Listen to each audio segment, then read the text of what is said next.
¿Qué tal? Buenos días, tardes o noches. El día de hoy me va a tocar hablar a mí sobre los ratones transgénicos con el gen de la hepatitis. Bueno, para empezar, ratones desde hace más de 100 años son organismos modelos que han contribuido enormemente al conocimiento de la biología de mamíferos, incluyendo al hombre. Este organismo presenta una similitud fisiológica con el humano. Posee un ciclo de vida corto, es fácil de manipular y de mantener en los laboratorios. Es por ello que diferentes cepas de ratones han sido herramientas importantes para descifrar los mecanismos biológicos como los de la respuesta inmune y de enfermedades como el cáncer y algunas otras. Un ratón transgénico es un organismo genéticamente modificado, el cual porta un gen nuevo. De esta manera, insertado en un gen de otro organismo, podemos obtener ratones que produzcan proteínas que antes no producían. Bueno, esta es una pequeña introducción de lo que es un ratón transgénico, por si no sabían. Ya medio se los expliqué. Bueno, ahí va. ¿Cómo se generan los ratones transgénicos? Para la generación de los ratones transgénicos hay dos métodos, el método 1 y el método 2, que a continuación se los voy a explicar un poco. El método 1. El método 1 consiste en inyectar por medio de una aguja muy fina el fragmento de ADN que contiene la secuencia del gen a estudiar. Este se introduce directamente en un ovocito fecundado o en uno de los pronúcleos justo después de la fertilización. El ADN introducido se integra de manera aleatoria en el genoma y si es en un lugar adecuado, entonces el gen se expresará. Estos ovocitos microinyectados son implantados dentro del oviducto de una madre adoptiva. Las crías nacerán de 19 a 21 días después, completamente el ciclo normal de gestación del ratón. Ese es el método 1. Y el método 2 consiste en esto. Es la introducción del ADN en las células madres embrionarias del ratón. Primeramente se establece un cultivo de estas células madres embrionarias, las cuales son modificadas genéticamente y reintroducidas a las madres pseudopreñadas, en donde se generan las crías con el gen transgénico para evitar que el ADN se integre aleatoriamente. Se han desarrollado metodologías que utilizan la recombinación homóloga y que permiten la integración del gen en un sitio específico. Voy a platicar sobre un poco de la historia de los ratones transgénicos para que tengan en cuenta un poco de esto. Los ratones transgénicos, bueno, los ratones transgénicos, claro que hay muchos, pues los han utilizado para hacerlos fluorescentes, pero en este caso a mí me va a tocar hablar sobre los ratones con la hepatitis.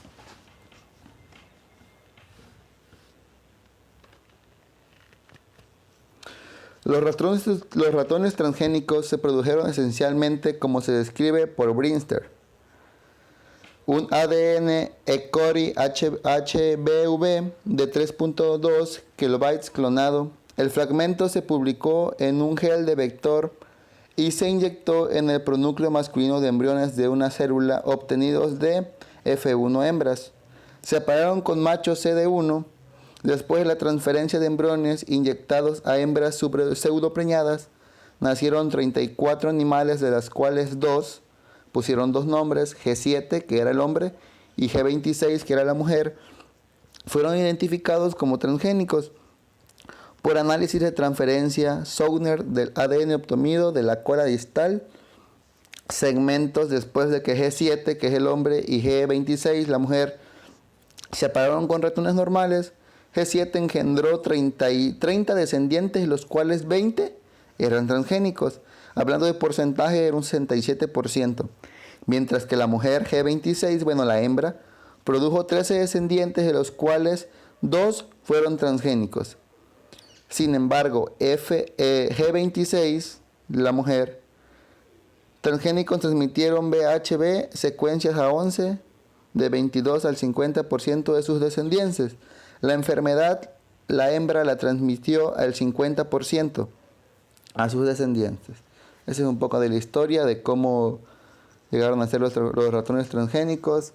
Muchos hablan que fueron inventados en Cuba, otros que en Asia, y pues no hay una información coherente, pues cada quien da su punto de vista sobre los ratones.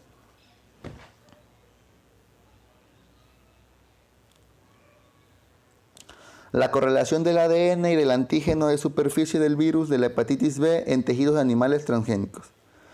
Se estudió la presencia del ácido desoxirribonucleico, el ADN, que codifica para el antígeno de superficie del virus de la hepatitis B, en los tejidos de ratones híbridos de transgénicos, donde se había expresado el fenotipo previamente. Los órganos extraídos se evalúan por la técnica de inmunohistoquímica por un ELISA cuantitativo y reacción en cadena dipolimerasa para la detección del ADN viral. En los tejidos estudiados se encontraron ADN viral, excepto en el intestino, donde no hay evidencia de su presencia en ninguno de los especímenes. Con la técnica de la inmunohistoquímica, no se detecta la detención de la proteína viral en el intestino, músculo y vesícula seminal, solo muy baja expresión en el cerebro. Mediante la técnica inmunoenzimática no se detectó AGSHB en el músculo, intestino, cerebro y estómago. No se detectó ninguno. Bueno, yo creo que muchos se preguntan para qué nos sirve que haya ratones transgénicos con el gen de la hepatitis dentro de ellos. Yo igual me preguntaba eso y pues llegué a este resultado.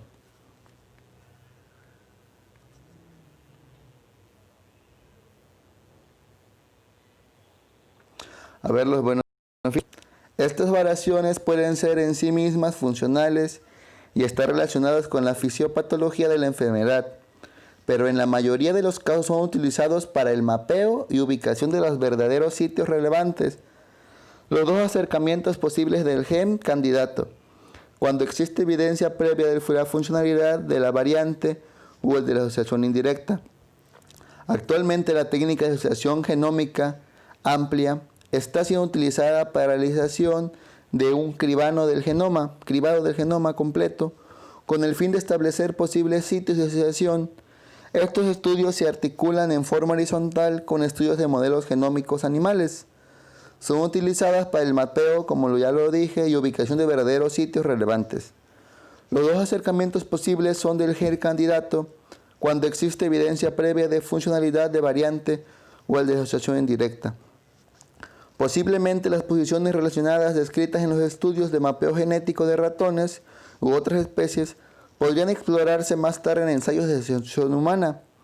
O por otro lado, los descubrimientos realizados en estudios de desequilibrio de ligamiento podrían luego ser probados para la hipótesis fisiopatológica en cepas de ratones transgénicos para este gen en particular. Como ya lo decía, no siempre no se busca, digamos, del ratón, no sacan, digamos, una vacuna o algo así que ayude a controlar la hepatitis, no. En el ratón solamente se ubica en qué órganos se desarrolla más la enfermedad y pues ya pueden probarlo en los seres humanos, ¿no? Ya saben en qué órganos va a afectar más la enfermedad, digamos, y ya tienen como que un visualizado a qué órganos hay que ayudar primero o atacar primero. Como lo decía antes, el ratón tiene una similitud fisiológica con el humano. Pues muchas gracias por su atención y eso es todo, amigos.